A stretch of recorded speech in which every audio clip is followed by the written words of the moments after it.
लीजिए सुनिए विश्वंभरनाथ शर्मा कौशिक की लिखी कहानी पूजा का रुपया, मेरी यानी समीर गोस्वामी की आवाज में। असह्य महंगाई, अर्थपिशाच मुनाफाखोरों के कारण जीवनोपयोगी वस्तुओं का अभाव, साथ में इनके आघात को तीव्रतम बनाने वाली बेकारी ने सरयू प्रसाद को अधीर कर दिया। सरयू प्रसाद एक गरीब ब्राह्मण हैं। घर में उनके सहित 4 प्राणी हैं, वृद्धा माता, पत्नी तथा एक 5 वर्ष का पुत्र।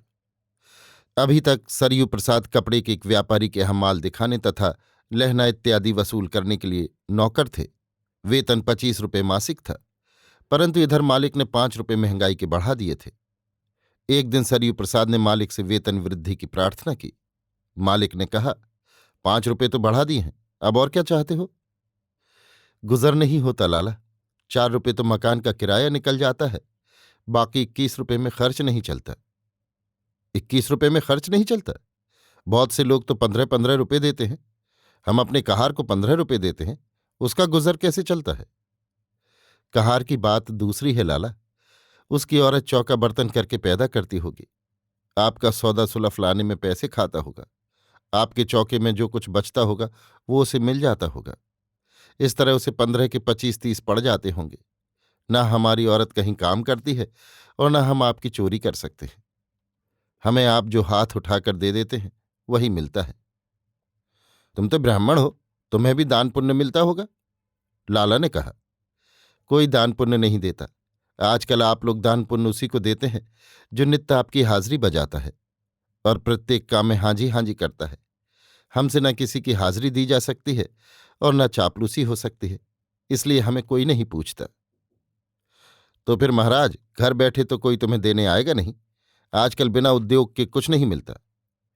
ठीक है, परंतु दान पुण्य के लिए हमसे उद्योग नहीं होगा। वैसे मेहनत मजूरी तो करते ही हैं, कोई घर बैठे तो दे नहीं देता। जो हमें भिक्षावृत्ति ही करनी होती तो आपकी नौकरी न करते। तो महाराज, अब वो समय भी नहीं रहा कि लोग आपको बैठे दान पुण्य पहुंचावें। पहले जब ब्राह्मण ब्राह्मण होते थे तब बैठे पूछते थे, अब न वैसे ब्राह्मण रहे न वैसी कदर रही, इसीलिए तो आपकी नौकरी करते हैं। वैसे ब्राह्मण हम होते तो आप हमारे द्वार पर आकर नाक रगड़ते। वैसे ब्राह्मण नहीं है, तभी तो आपकी गुलामी कर रहे हैं। तो ये आपके ही कर्मों का फल है, हमारा क्या दोष? हम आपको दोष देते कब हैं? हम तो केवल नौकर होने के नाते आपसे प्रार्थना करते हैं कि कुछ और बढ़ा दीजिए, इतने में गुजर नहीं होता। गुजर नहीं होता तो कोई और जगह ढूंढ ले, हम तो इससे अधिक नहीं दे सकते। हमारे भी तो खर्च बढ़े हुए हैं। आपके खर्च बढ़े हुए हैं तो आपको आमदनी भी तो हो ही रही है। खर्च जितना बढ़ा है उससे अधिक आमदनी बढ़ी है। हमारे तो खाली 5 रुपये बढ़े हैं। रुपया नहीं लगाते हैं, हराम में थोड़ी ही बढ़ी है। हाँ, रुपया तो लगता ही है, पर इतनी आमदनी जैसे बढ़ी है वो आप भी जानते हैं और हमें भी पता है। पता है तो हुआ करे, हम इससे अधिक नहीं दे सकते। आपका गुजर नहीं चलता तो कहीं और देख लीजिए, लाला ने कुछ कर्कश स्वर में कहा। अच्छी बात है, देख लेंगे। लाला जी मुनीम जी से बोले, मुनीम जी, इनका हिसाब दे दो। सरयू प्रसाद को ये आशा न थी कि उन्हें उसी समय जवाब मिल जाएगा। उनकी इच्छा थी कि जब तक कोई दूसरी जगह न ले ले तब तक वहीं बने रहें, परंतु जब लाला ने हिसाब दिलवा दिया तब कुछ कह भी न सके, चुपचाप हिसाब लेकर चल दिए। सरयू प्रसाद की नौकरी छूटे 2 मास हो गए। इस बीच में सरयू प्रसाद ने नौकरी के लिए बहुत दौड़ धूप की, परंतु सफलता नहीं मिली। एक परिचित ने गवर्नमेंट फैक्ट्री में नौकरी लगवा दी, परंतु 1 सप्ताह काम करके सरयू प्रसाद ने वो नौकरी छोड़ दी। लोगों ने नौकरी छोड़ने का कारण पूछा तो कहा, वहां बड़ा भ्रष्टाचार है, जाति पाति का कोई विचार नहीं, सबके साथ मिलकर काम करना पड़ता है। सवेरे 7 बजे ही हाजिरी है, घर से खाकर जा नहीं सकते, उतने सवेरे भूख भी तो नहीं लगती। दोपहर को वहीं खाना पड़ता है, ना कहीं नहाने की जगह है न खाने की, और खाओ क्या? मिठाई खाओ, चने चबाओ, तो नित्य ये खाई नहीं जाती। और लोग तो रोटी बांध ले जाते हैं, कोई पराठे ले जाता है, हम ये चीजें कैसे ले जाएं? ब्राह्मण आदमी ठहरे, बिना चौके और बिना स्नान किए कैसे खाएं? 1-2 आदमियों ने कहा, अरे महाराज, तुम भी कहाँ की बात करते हो? चौके चूल्हे के दिन लद गए। आनंद से सवेरे पराठे बनाकर लेते जाओ, दोपहर को जब छुट्टी हो तो खा लिया करो। क्या करें भैया, बचपन से जो संस्कार पड़े हुए हैं वे कैसे छूटे? बिना स्नान किए, बिना चौके के हमसे अन्न नहीं खाया जाता। बस इसी में ब्राह्मणत्व रह गया है। अब चाहे जो समझो। तुम लोगों की इसीलिए तो ये दुर्दशा है कि तुम लोग समय के अनुसार नहीं चलते। इस जमाने में चौका चूल्हा पकड़े बैठे हो। कुछ भी हो, हमसे भ्रष्टाचार नहीं हो सकता। नित्य सवेरे घंटे आध घंटे संध्या पूजन करते थे, वो छूट गया। हमने सबर कर लिया कि आपातकाल है। ऐसा ही सही, अब भ्रष्टाचार भी धारण कर लें, ये हमसे नहीं होगा। लाख पतित हो गए हैं, पर यह नहीं हो सकता कि जहां जैसा पावें खा पी लें। नहीं हो सकता तो भूखो मरो। जैसी भगवान की इच्छा। उसकी इच्छा भूखों मारने की है तो मर जाएंगे। भगवान की इच्छा? चलनी में दूध दुहें, भाग्य को दोष दे। इस प्रकार अधिकांश लोग सरयू प्रसाद को ही दोष देते थे। कुछ ऐसे लोग भी थे जो सरयू प्रसाद का दृष्टिकोण समझकर उनकी प्रशंसा करते थे। एक दिन गंगा स्नान से लौटते हुए सरयू प्रसाद की भेंट उसी पुराने स्वामी से हो गई। लाला ने पूछा, कहो महाराज, कहीं नौकरी लगी? अभी तो नहीं लगी। तुम पर दुर्बुद्धि सवार हो गई, ऐसी महंगी में नौकरी छोड़कर बैठे हो। क्या करें, जब गुजर नहीं होता तो नौकरी करने से क्या फायदा। गुजर करने वाले हर तरीके से गुजर कर लेते हैं। सरयू प्रसाद का मुखमंडल तमतमा उठा। वो बोले, लाला, तुम तो रुपया बटोरने के लिए दुनिया भर की बेईमानी करो, माल छिपा कर धरो, एक एक के आठ आठ करने के लिए अपने भाइयों के गले काटो, हमारे जैसे गरीबों का खून चूसो, और हमको ये उपदेश दो कि हर तरीके से गुजर किया जा सकता है। यही उपदेश अपने लिए क्यों नहीं बरतते? वाजिब मुनाफा लेकर भी तुम्हारा गुजर बड़े आनंद से हो सकता है, परंतु फिर भी तुम लोगों को हलाल करने पर तुले हो, जरा भी तरस नहीं खाते। और हम पेट भर भोजन मांगते हैं तो वो भी देने को तैयार नहीं हो। कहते हो हर तरीके से गुजर किया जा सकता है। तुम्हारे जैसों को तो नरक में भी ठौर न मिलेगा। गंगा स्नान करने जा रहे हो, इस स्नान से क्या होगा? अपना मन शुद्ध करो, अपने आचरण सुधारो, दया धर्म का पालन करो। इस गंगा स्नान से कुछ न होगा। देवी देवता भगवान को बेवकूफ बनाने से काम न चलेगा। वे तुम्हारे जैसों को खूब समझते हैं। लाला हतबुद्धि होकर सरयू प्रसाद का मुंह ताकते रहे। सरयू प्रसाद चल दिए। कुछ दूर चलने पर जब क्रोध शांत हुआ तो पश्चाताप करने लगे कि हमने व्यर्थ ही लाला को ऐसी कड़ी बातें कह दी। वो चाहे जैसे हों, हमने इनका नमक खाया है, हमें ऐसा न कहना चाहिए था।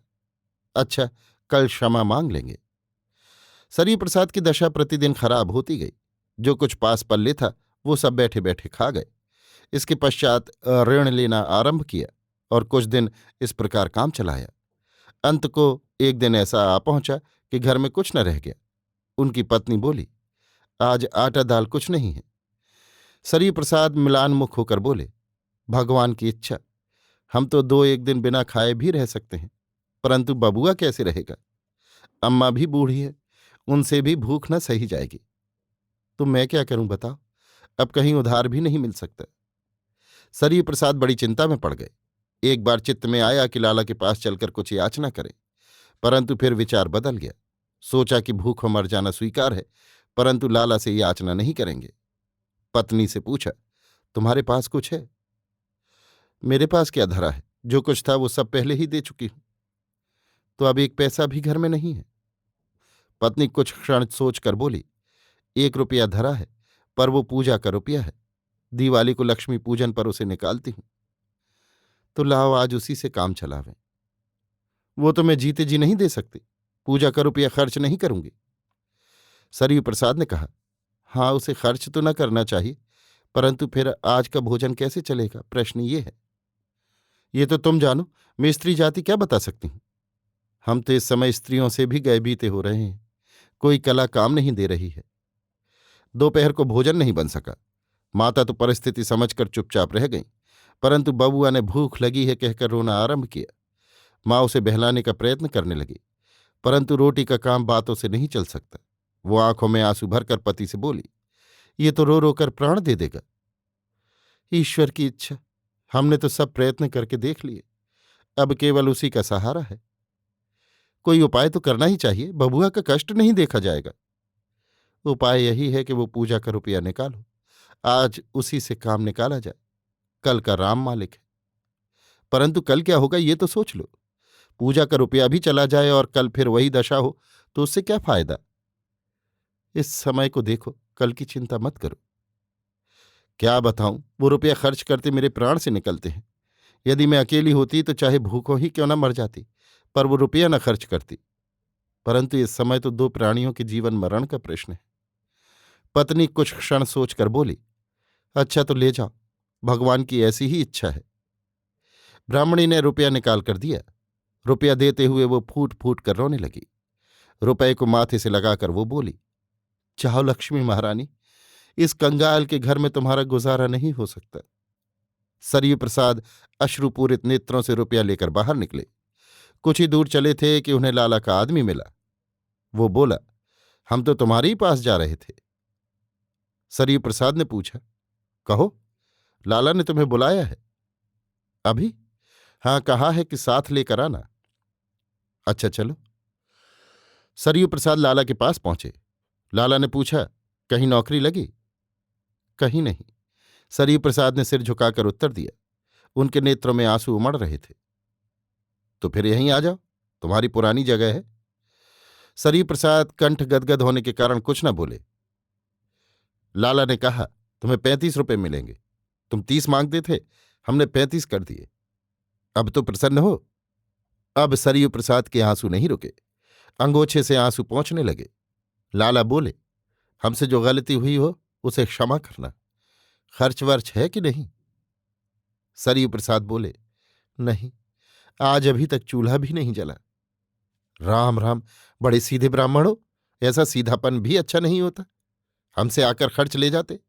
नौकर नहीं हो तो क्या हुआ, तुम्हें क्या हम खर्च न देते? मुनीम जी, इन्हें 15 रुपये दे दो।